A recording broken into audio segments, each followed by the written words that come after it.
Hello viewers, welcome to our channel Physics Patna से. In this video we shall get to know about radar.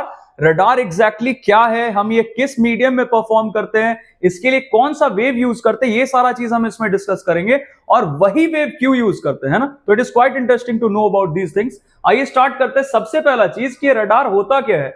It is performed in air to determine the distance of an aircraft from base. The base might be a naval base या army base भी हो सकता है. तो exactly हमारा इसमें motive क्या है कि अगर किसी दूसरे कंट्री का जो एयरक्राफ्ट है वो हमारे टेरिटरी के अंदर एंटर करना चाहता है तो पहले हमें पता चल जाता है कि ये हमारे टेरिटरी के अंदर एंटर करने वाला है, मतलब उसका डिस्टेंस एयरक्राफ्ट का हमसे कम है. तो ये काफी यूजफुल चीज है. अब देखिए इसके लिए हम करते क्या है. यहाँ पे हमें एक एंटीना दिख रहा है. बेसिकली यहां से हम क्या करते हैं, रेडियो वेव्स को हम यहां से सेंड करते हैं. ये आउटगोइंग सिग्नल आपको यहां पे मार्क किया हुआ दिख रहा होगा. यहां से हम रेडियो वेव्स को सेंड करते हैं and after being reflected from the surface of this plane it is received back by the antenna. Basically हम इसमें ट्रांसमीटर और रिसेप्टर का यूज करते हैं. Transmitter it produces the radio waves और वहां से वापस आने के बाद रिसेप्टर इसको रिसीव बैक करता है ना. तो ये हमारा एक छोटा सा हमने डायग्राम रखा है इसको इलस्ट्रेट करने के लिए. अब ये पूरे प्रोसेस में ये रेडियो वेव्स को जाके हम कौन सा वेव इसमें यूज करते हैं, रेडियो वेव यूज करते हैं. तो ये रेडियो वेव को जाके और फिर वापस आने में रिफ्लेक्शन के बाद टोटल कितना टाइम लगा ये हमें पता है. तो the time taken in this process is known to us. और दूसरा चीज हमें क्या पता है, हमें इसका स्पीड पता है.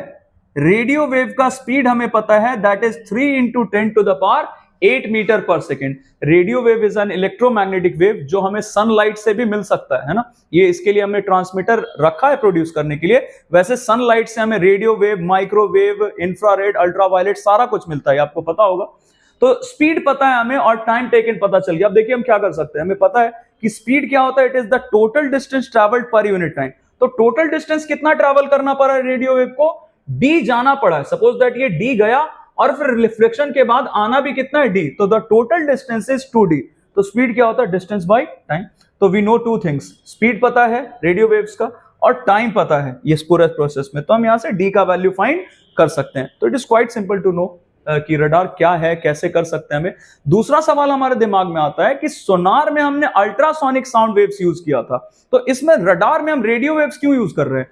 सोनार में हम अल्ट्रासोनिक साउंड वेव्स यूज करते थे जिसका स्पीड अप्रोक्सीमेटली वैसे तो 332 मीटर पर सेकेंड होता है, लेकिन अपने कन्वीनियंस के लिए हम इसको 330 मीटर पर सेकेंड लेके चलते हैं. तो 330 मीटर पर सेकेंड अल्ट्रासोनिक साउंड वेव्स का स्पीड है और उसके कंपैरिजन में रेडियो वेव्स का स्पीड देखिए कितना ज्यादा है. It is 3 into 10 to the power 8. तो काफी ज्यादा स्पीड है. इसीलिए हमें एयर में अब कहां तक जाना है, जो हमारा एयरक्राफ्ट है वो कितने दूर पे है, वो हमें एग्जैक्टली पता नहीं होता है. इसीलिए हम कौन सा वेव यूज करते हैं, रेडियो वेव, क्योंकि इसका स्पीड बहुत ज्यादा है as compare to the ultrasonic sound wave. तो आई होप हमने जो इस वीडियो में डिस्कस किया आपको अच्छा लगा, समझ में आया. Please do subscribe our channel and let others also know about our channel. अगर आपको इससे फायदा हो रहा है तो थैंक यू वेरी मच.